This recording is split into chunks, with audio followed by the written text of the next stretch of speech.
I'd known Philip Glass for a number of years, but I didn't know him well. We worked together in the context of Bang in a Can. I was the percussionist with the Bang in a Can All-Stars for 10 years, and we did a number of projects with Philip, including, I think most notably for me, the several performances of 2 Pages, which is a real minimal piece. In other words, repetitive in the style that he's now given up. But so certainly Philip and I had crossed paths, and then Wendy's been playing a lot of Philip Glass's music, and she had a very good experience, and we had a good experience with her when we did the Tandun Concerto in 2006. And as a result of that, you know, Wendy had the idea that she'd like to return to the orchestra. Philip offered her the American premiere of the Cello Concerto, and those things added up.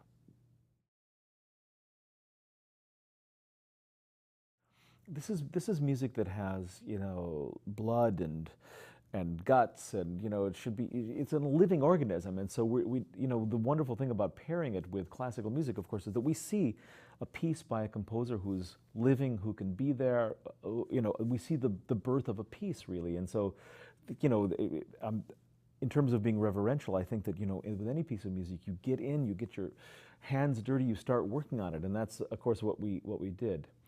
I must say that, you know, the orchestra was so great and is great. I mean, it's just a joy to work with them. For one, you know, this is an orchestra with a gas pedal. I mean, if you step on the gas, that thing will go.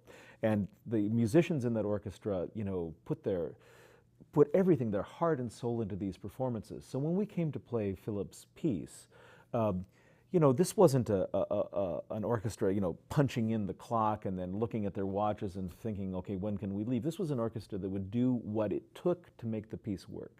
And so the kind of transformation that we underwent when we got together with Wendy for the first time, and then when the composer was present, and then through the dress rehearsal process, was just amazing, because people started to hear the piece, they started to understand more clearly their role in the piece, and to see a piece take shape like that was just, for me, fabulous. When a composer is there, you have a certain kind of heightened sense of responsibility. But in a way, the heightened sense of responsibility is to the score, to the composer via the score. So when Philip was there, we weren't trying to make him happy in any kind of vague way. We were trying to make him happy because we played his piece. And, you know, it does, you know, if you amplify that point of view, and you then talk about composers who are perhaps living but not present at that concert, or composers who are dead, you know, a Mozart or a Beethoven or something like that, imagine what your stance would be towards that piece if Beethoven were there. How much more scrupulous would you be in terms of looking at the score, in terms of putting energy and passion into the performance? And the wonderful thing about the La Jolla Symphony, because of its long history of playing the music of living composers, is that when I hear them play Beethoven, I hear them play that as though Beethoven were there, as though really he had to be pleased personally as well. And I think that, so working with somebody like Philip, who's then standing over your shoulder, and, you know, you asked me about being nervous, of course, you know, when we wanted to play well for him. He's a very important composer in the contemporary music scene, and, you know, he's also a friend, and so we want to make him happy. But we would like to make Beethoven happy if he were standing and looking over our shoulder as well.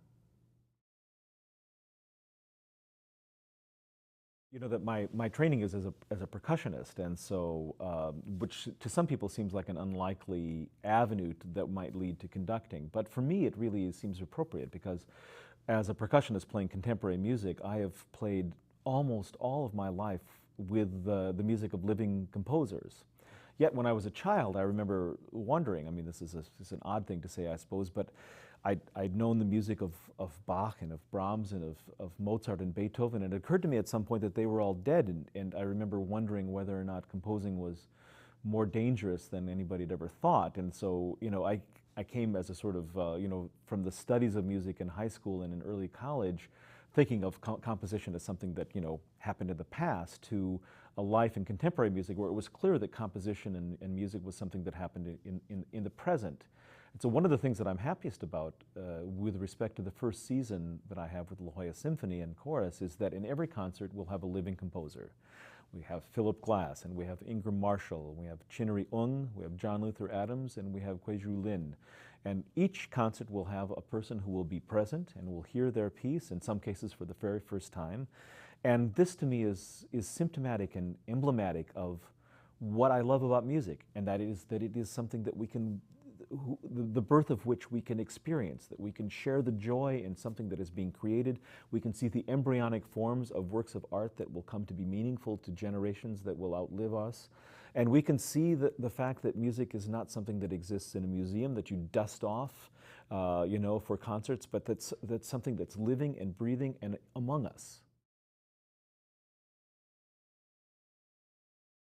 This is really what we were trying to do, is to get that sense that there's heat coming off the orchestra. You know, that if you're in the hall, that you're getting an experience which is not the same as if you're sitting at home. When you're in the hall, you're in the presence of something irreproducible and something, you know, vital, and something that only you will hear.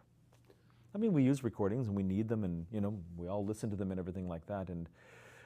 And because recordings are so reproducible, I mean, you know, like you have this thing, you know, you make a recording and then you make a CD of it, and then you make thousands of copies, and then so where our lives are flooded with copies and with reproductions and with the ability to access those reproductions at any given time of the day or night. And so the beautiful thing about a performance is that each is unique, and it's accessible only if you take the trouble to go. And for that, you get paid back with the heat that comes off the orchestra in this particular case, of the kind of volatility of the sense of energy and of the sense of something being born.